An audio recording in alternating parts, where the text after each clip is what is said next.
जय देखो आज आम कौन देखा जे ना एसबीआई रे एटीएम फॉर्म को आम कि भाव में फिलअप करवा जो एटीएम कार्ड ना कि आप निज अकाउंट रु पैसा उठाई एक आपको कौन जे बैंक को जावाक पड़ो नचेत आपको कौन करा पड़ो ना आप जो एटीएम कार्ड जो अच्छी से कार्ड को आप कौन करेंगे आप निज ब्रांच रे अप्लाई कर सारापर आपको से गोटे कार्ड आसो से कार्ड को जाए कौन करेंगे ना पैसा आप उठे पारे बैंक को न जाइए हेले से जो एटीएम कार्डटा जो आम अप्लाई करवा बोलिकी आमर कि भाव में एक फॉर्म को फिलअप कर ताकू आज आम कौन जे गोटे फॉर्म को मुझे से फॉर्म को आम कौन जे देखिए कौन करवा फिलअप करवा अब आप जिते मतलब आप बैंक को जी एपर गोटे फॉर्म मिले से फॉर्म को आप कौन करेंगे फिलअप करेंगे आप गोटे एटीएम कार्ड को कौन करेंगे इश्यू करेंगे देखो प्रथम आम कौन देखिए ना एसबीआई एसबीआई आम एटा मुझे कौन आनी ना कोंकरडा ब्रांच एक कौन फॉर्म आनी सब ब्रांच एपरी भाव में ही कौन एक फॉर्म आसो जहाँ आप कौन करेंगे फिलअप करेंगे देखो आपड़ जदि नुआर जदि एटीएम कार्ड जदि कौन अप्लाई करने चाहते तेज ये कौन न्यू लिखाई कि न्यू जगह टिक करेंगे न्यू जगह कौन करदे टिक करी छाड़देवे जदि आप रिन्यूएबल माने आपणर एटीएम कार्ड अच्छी आ तार डेट फेल हो जाए आप पुनश्च गोटे एटीएम कार्ड जदि कौन अप्लाई करने चाहते तेज रिन्यूएबल कौन करेंगे टिक करेंगे किंबा आपणर एटीएम कार्ड अच्छी तार डेट फेल होनी आपणर हजिगला बेले आप कौन रिप्लेसमेंट पुणी थोड़ा गोटे एटीएम कार्ड आने बोली चाहिए तेज आप कौन करेंगे ये रिप्लेसमेंट उपर टिक करेंगे जेहेतु मो नुआ एटीएम कार्ड कौन कर अप्लाई कर तेणुक कौन करी ना मोर न्यू जगार कौन करी टिक कर छाड़देवी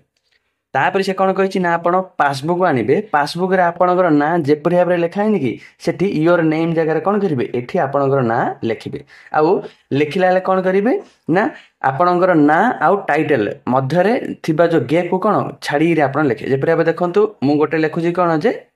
लिखुची कौन श्रीराम प्रधान कौन गोटे मु एटीएम कार्ड जार कि अकाउंट होल्डर अटे तार मु कौन करने चाहूँ ना अप्लाई करने चाहूँ अकाउंट से कौन लिखी ना श्रीराम लिखी SRI कैपिटल ही लिखी श्री राम श्रीराम आ तार टाइटल कौन अच्छे ना प्रधान अटे बोले मुझे कौन करी ना गोटे बखरा छाड़ी छाड़ी तार टाइटल लिखी है देखो PRADHA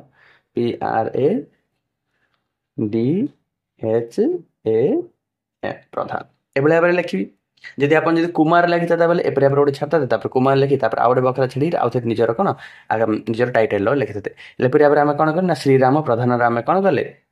ना आम एटीएम अप्लाई करने चाहते हेले आम देखा श्रीराम प्रधान कौन जे तार डेट ऑफ बर्थ कौन डेट ऑफ बर्थ माने कौन तार जन्म कौन जन्म तारीख कौन जो भाव मन कौन जन्म तारीख कौन जे ना 01 जानुआरी माने 01 केते ना 2002 एपरी भाव में आप कौन करेंगे तार कौन जे डेट ऑफ बर्थ टाक कौन करेंगे फिलअप करदे तापर आम देखा कौन जे सी पुरुष ना महिला अटे ताको आप कौन ये मेल ना फिमेल आप कौन करेंगे मेल जगह टिक करेंगे कौन पुरुष अटे महिला होता महिला लिखि था आम कौन देखा ना तार आम कौन देखा जे तांकर बापा नाम कौन किंबा जदि से झील पिला हो तार स्वामी हेल्ले देख आम लिखे कौन बापा नाम ये सन पाखे टिक करेंगे और तार बापा नाम लिखे बापा नाम मनकर कौन जे ता बापा नाम है कौन जे आमर बलराम प्रधान कौन है बलराम किए लिखे ना एपरी भाव लिखे कैपिटल ही लिखे बल राम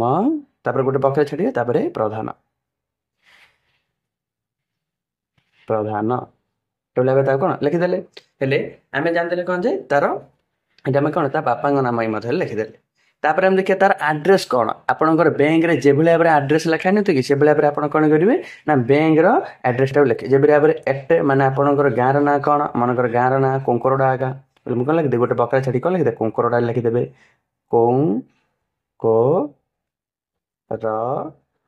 कोंकरडा लिखिदेले तापर आमर आपणकर पोस्ट से गोटे बकरा छाड़े तापर पोस्ट आप पोस्ट कौन ना कोंकरडार पोस्ट कौन कोंकरडा आगा आप निजर पोस्ट को लिखे पोस्ट कोंकरडा ये लिखी मतलब आप कौन करेंगे ना छाड़ी पारे एटे पोस्ट लिखिए छाड़ी पारे तापर आप टाउन पचार टाउन माने आप सहर कौन जो भाव में आम ये पाखे सहर अच्छी कौन ब्रह्मपुर ये ब्रह्मपुर लिखिदे